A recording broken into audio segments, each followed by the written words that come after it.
We're here in Vancouver. Martin Robinson from Birmingham, UK, director of TIM, and myself, Al Roxburgh, director of Missional Network in North America. And together we are framing the Missional Network as an international relationship around the question of mission in Western culture.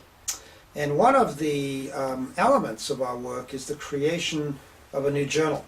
And lots of people are asking us, what's this journal about? Why are we creating it? And we're going to have some conversation about that. Martin, a journal sounds like a very academic thing that sits on a shelf, gathers dust, a few people look at it. But we're talking about something different. We're talking about some interrelationships between practitioners and how we think about the missional engagement. You want to talk about that a little bit? Well, I think the name of the journal is important for a start, Journal of Missional Practice, and that sort of signals the fact that there are some serious debates to be had, because the days when we thought, well, there's a few problems and there obviously must be some easy answers out there, so we'll just get the easy answers out and transmit them to church leaders and all will be well. Those days have gone. Yeah. We're wrestling with some very, very big issues, which means that a journal is called for, but at the same time, it's not just a journal about ideas, it's how those ideas then translate into the life and activity of the local church in such a way that leaders, whether they be in the local church or whether they be in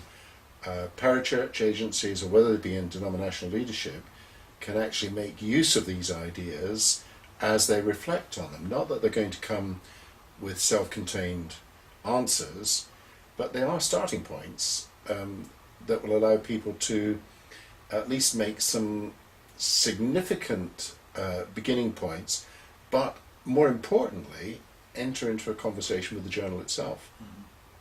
It seems to me that journals often have had the notion that there are academics, and academics are resident in certain kinds of institutions, and they write the ideas. And then the practitioners are the ones who read the ideas and try to apply them. I think part of what we're trying to say is that in the new space where we find ourselves as churches in Western society, there's no experts anymore. Okay. There's no people with the right knowledge.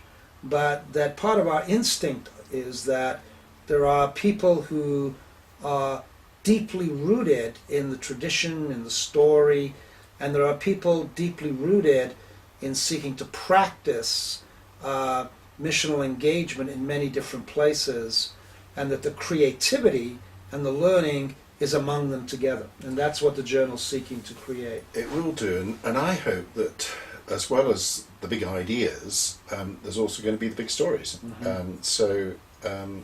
Actually, that's one of the beauties of technology today, that we can have an online journal which offers other dimensions to it's not just called print. There can be the video, which allows us to visit people in their location and visit some of the missional experiments from which the reflection that we need to engage in is derived. So we can describe the journal in some ways as an action learning kind of engagement at multiple levels.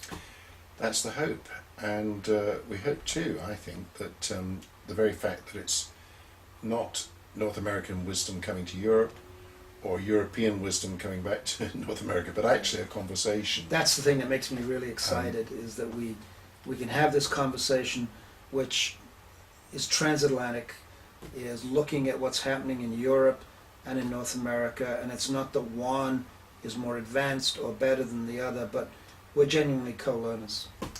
We hope so. We hope so. This thinking piece, in my own reflections, there's been a lot of conversation about missional, and as I read much of that material, it falls into certain kinds of categories. One of those categories, appropriately, is presenting what I would call sort of more pragmatic, ways of doing things. Here are some techniques.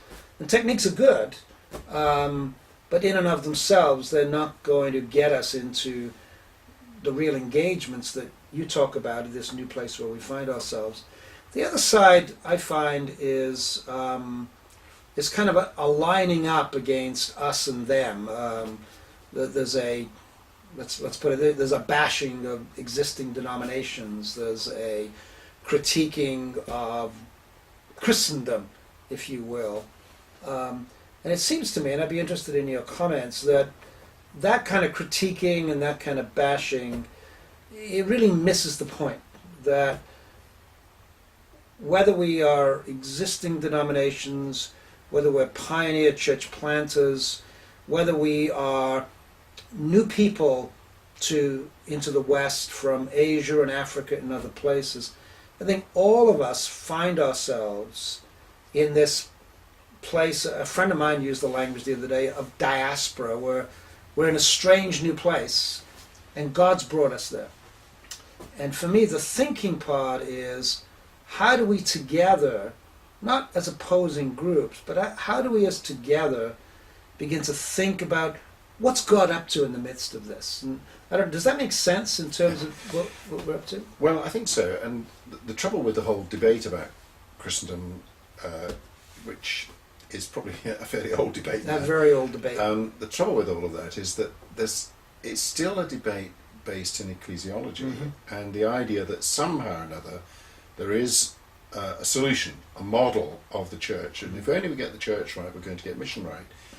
And I suspect it's probably just not going to work that way. It's not going to work, no. But actually, as we begin to experiment around mission, the church is going to look different, and we can't predict that. Mm-hmm.